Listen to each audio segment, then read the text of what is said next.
Mesdames et messieurs, je vous souhaite la bienvenue à 1812, des objets à découvrir.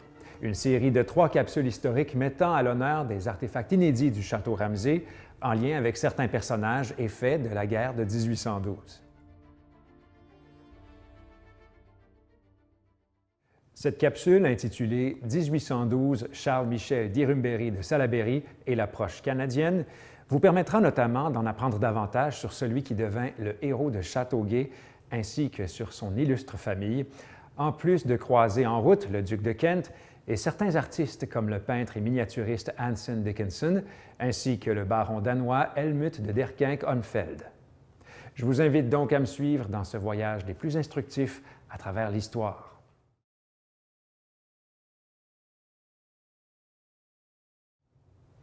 Pour le peuple canadien, la guerre de 1812, c'était l'histoire de la défense de sa colonie contre les États-Unis, ce voisin d'une grande puissance et d'une grande confiance, comme le démontrait cette citation de Jacob Klein, un Canadien âgé de 13 ans.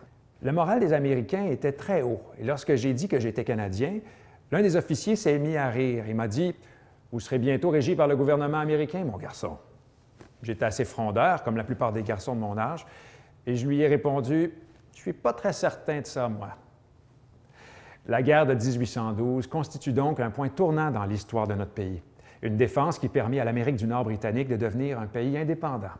Mais nous ne pouvons aborder les figures héroïques de 1812 sans nous pencher sur Charles-Michel d'Irumberry de Salaberry, héros de Châteauguay, ainsi que sur sa noble famille.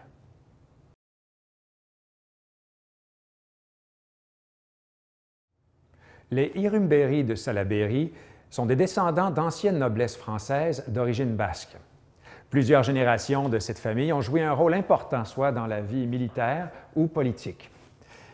Ce bouton d'habit a appartenu à Michel de Salaberry, grand-père de notre héros et premier de ce nom à s'établir en Nouvelle-France. Ancien capitaine dans la marine française, il eut un fils unique, Louis-Antoine. Celui-ci combattra les Américains lors de la première invasion américaine en 1776 et aura 7 enfants, dont Charles-Michel. Anecdote intéressante, Louis-Antoine de Salaberry se lia d'amitié avec Édouard-Auguste, duc de Kent, fils du roi Georges III de la Grande-Bretagne et père de la future reine Victoria lors de son premier passage au Canada en 1791.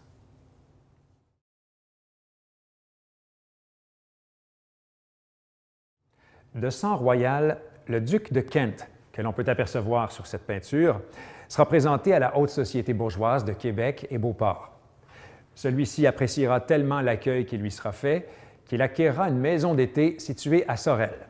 Cette maison en pierre de 2 étages, qui se nomme aujourd'hui la Maison des gouverneurs, est située au bord de la rivière Richelieu sur le chemin des Patriotes.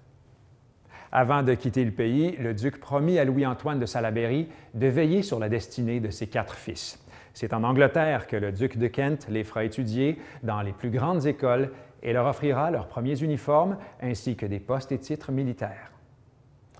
Voici d'ailleurs une veste réglementaire rouge ayant appartenu à Michel-Charles de Salaberry et qu'il aurait probablement reçue du duc de Kent alors qu'il était au commandement d'une compagnie dans le 1er bataillon du 60e régiment des Fantassins royal d'Amérique. Un joli galon doré le distingue au col et au poignet. Aussi porté par Charles-Michel d'Irumberry de Salaberry, voici l'un des derniers vestiges de l'armure médiévale, le hausse-col d'officier, ornement de gorge fait de métal et de laiton. La partie centrale comprend un R, probablement pour « royal », le dessin de la couronne d'Angleterre, ainsi que l'inscription « Milice canadienne ». Le château Ramsay possédant également un hausse-col ayant appartenu au père de Charles-Michel, Louis-Antoine, alors que ce n'était pas chose courante, il y a fort à parier que ces 2 hausse-cols auraient été offerts aux 2 hommes par le duc de Kent.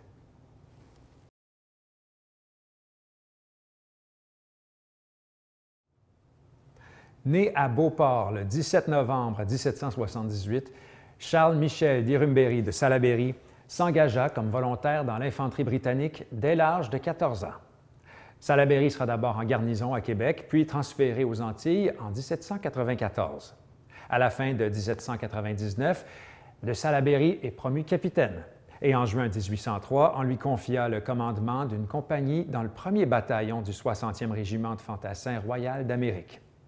Au début de 1806, grâce à l'influence du duc de Kent, de Salaberry est transféré au 5e bataillon du 60e régiment de fantassins royal d'Amérique, dirigé par Francis de Rottenberg, un pionnier des tactiques liées à l'infanterie légère et aux fusiliers.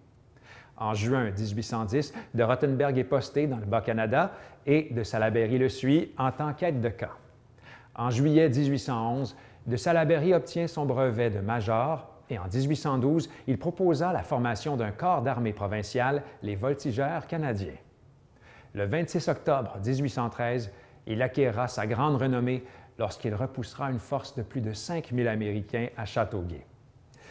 Cette œuvre de l'artiste Donald Guthrie McNabb, produite en 1897, nous montre Charles Michel d'Irumberry de Salaberry portant son uniforme d'officier des Voltigeurs canadiens, la médaille circulaire à sa poitrine et la médaille d'or d'officier supérieur, une décoration très rare à l'époque.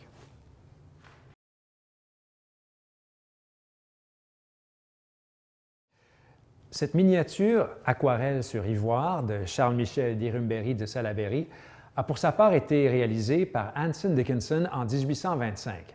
Anson Dickinson, né en 1779, est un peintre américain qui fut parmi les premiers à être élu à l'Académie américaine des beaux-arts. Pour le grand bonheur des historiens de l'art, tout au long de sa carrière de 50 ans, Dickinson colligea dans un carnet les noms des 1500 sujets qu'il peignit, ainsi que les dates, les lieux et les prix demandés. Dickinson a également produit les miniatures de Louis-Antoine, père de Michel, ainsi que de la femme de Charles Michel, Marie-Anne-Julie Hertel, membre d'une illustre famille bourgeoise. Ces peintures sont placées dans un cadre en bois sculpté et peint en doré. En 1826, une gravure de Salaberry fut produite en nombre par le graveur new-yorkais Asher Brown Durand à partir de la miniature de Salaberry réalisée par Dickinson. Cette commande provenait de Jacques Vigée, premier maire de Montréal, et également ancien capitaine des Voltigeurs canadiens, qui vouait aussi, comme plusieurs, une très grande admiration à Charles-Michel de Salaberry. Louis-Joseph Papineau, membre, tout comme Vigée, d'un des célèbres clans de familles influentes de Montréal à cette époque, comme les Chérier, en reçut un exemplaire. À la réception de ladite gravure, Louis-Joseph Papineau fit acheminer une lettre datée du 9 avril 1826 à M. Vigée. « Mon cher monsieur, je reçois avec autant de plaisir que de reconnaissance la gravure que vous m'offrez du portrait de Monsieur le colonel de Salaberry guidant ses compatriotes au champ de l'honneur. Son exemple est pour ses contemporains, pour vous, pour moi, qui avons le bonheur de le connaître, un motif de plus propre à nous inspirer le dévouement à la cause de la patrie. Louis-Joseph Papineau.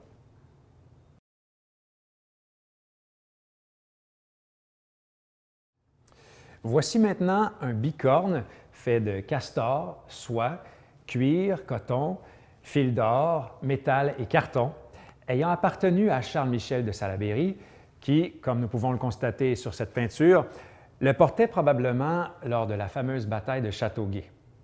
Le bicorne désigne un chapeau à 2 cornes. Il fut conçu à l'origine pour servir de couvre-chef équestre, mais il a fait partie des costumes d'officiers dans de nombreux pays du 18e au 20e siècle.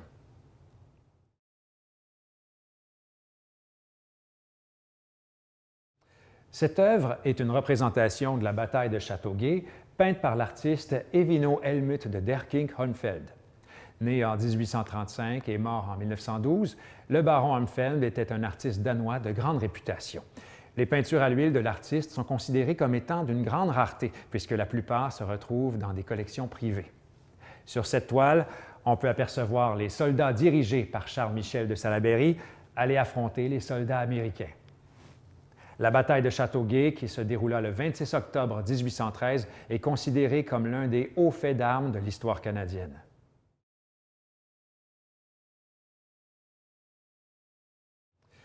Voici justement une épée de métal et d'ivoire ayant appartenu à un autre héros de Châteauguay, soit le capitaine François-Antoine Larocque, également décoré d'une médaille de Châteauguay. Né à l'Assomption, Larocque était un homme d'affaires québécois impliqué dans le commerce de la fourrure. Pendant la guerre de 1812, il est capitaine du 5e bataillon de la milice d'élite incorporée. Ce bataillon sera renommé les Chasseurs canadiens. En conclusion, plus de 10 000 Canadiens français combattirent activement pour résister à l'invasion américaine et conserver leur territoire. Sans leur implication, notamment à la bataille de Châteauguay, notre beau pays ne serait probablement plus le même.